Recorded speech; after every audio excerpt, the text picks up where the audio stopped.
নিজের ছেলেকে আব্বু এবং মেয়েকে আম্মু সম্বোধন করে ডাকা যাবে কিনা, খাওয়ার সময় সালাম দেওয়া যাবে কিনা, ঘুষ দিয়ে চাকরি নিলে সারা জীবনের ইনকাম কি ঘুষের টাকার মতো হয়ে যাবে, আমার মেয়ের বয়স 3 বছর, সে আমার নামাজের আদায়ের সময় বারবার সামনে আসে, তাতে কি গুনাহ হবে, আমার নামাজ নষ্ট হবে কিনা। আমাদের দেশ সচরাচর দেখা যায় মৃত ব্যক্তিকে গোসল দেওয়ার পর গোসল দেওয়ার স্থানে 41 দিন পর্যন্ত কাউকে যেতে মানা করা হয়, সেখানে সন্ধ্যাবেলা 41 দিন পর্যন্ত আগরবাতি বা মোমবাতি জ্বালানো হয়, এটা কি শরীয়ত সম্মত? মৃত ব্যক্তির জন্য দোয়া করার সুন্নাহ পদ্ধতি কি? আবেগের বসে ফোনে 2 জন কবুল বলে ফেলেছি, আমাদের কি বিয়ে হয়ে গিয়েছে? চোখের পাতায় আইলাইনার দেওয়া জায়েজ হবে কিনা। আমার ছোট বাচ্চা ঘন ঘন দুধ বমি করে, ছোট বাচ্চার এই বমি গায়ে লাগলে সে কাপড় কি নামাজ হবে? নামাজে দাঁড়ানোর পর নাকি ডান পায়ের বুড়ো আঙ্গুল নাড়ানো যায় না, এটা কি সত্য?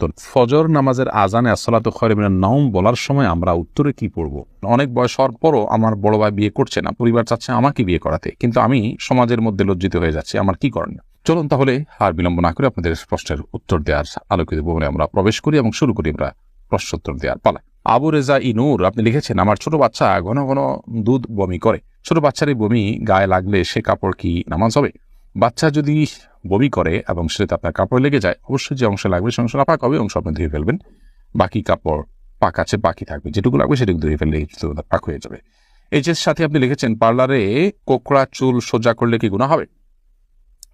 কোকড়া চুল আপনার যদি মনে করেন যে এটা আপনার সৃষ্টিগত একটা সমস্যা, আপনার এটা রোগের মতো অস্বাভাবিকতা আছে এর মধ্যে, তাহলে সেক্ষেত্রে এটা সোজা করার জন্য আপনি চেষ্টা করলেন এবং ব্যবস্থা নিলেন, তাতে ইনশাআল্লাহ গুনাহ হবে না। রেজাউল আমিন আপনি লিখেছেন, অনেক বয়স হওয়ার পরও আমার বড় ভাই বিয়ে করছে না, পরিবার চাচ্ছে আমাকে বিয়ে করাতে, কিন্তু আমি সমাজের মধ্যে লজ্জিত হয়ে যাচ্ছি, আমার কি করণীয়?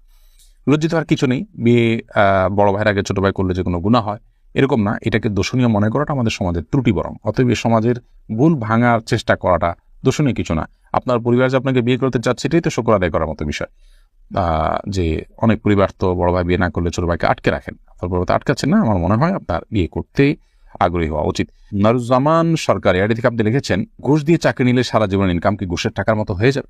না, ঘুষের টাকা দিয়ে ঘুষ দিয়ে যদি চাকরি নেন, চাকরিটা যদি হালাল হয় তাহলে আপনার সারা জীবনের ইনকামটাই হারাম হয়ে যাবে, সেরকম না। তবে ঘুষ দিয়ে চাকরি দিয়ে যে অন্যায় করেছেন সেটুকু আপনি হারাম কাজ করেছেন এবং তার জন্য আল্লাহর কাছে আপনাকে তওবা করতে হবে, ইস্তিগফার করতে হবে এবং গুনাহ থেকে বেরিয়ে আসার জন্য চেষ্টা করতে হবে। পরবর্তীতে যেন আর কখনো না হয় বলে সে চেষ্টা করতে হবে, কিন্তু পরবর্তীর উপার্জনগুলো আপনার এর কারণে সবগুলো হারাম হয়ে যাবে না।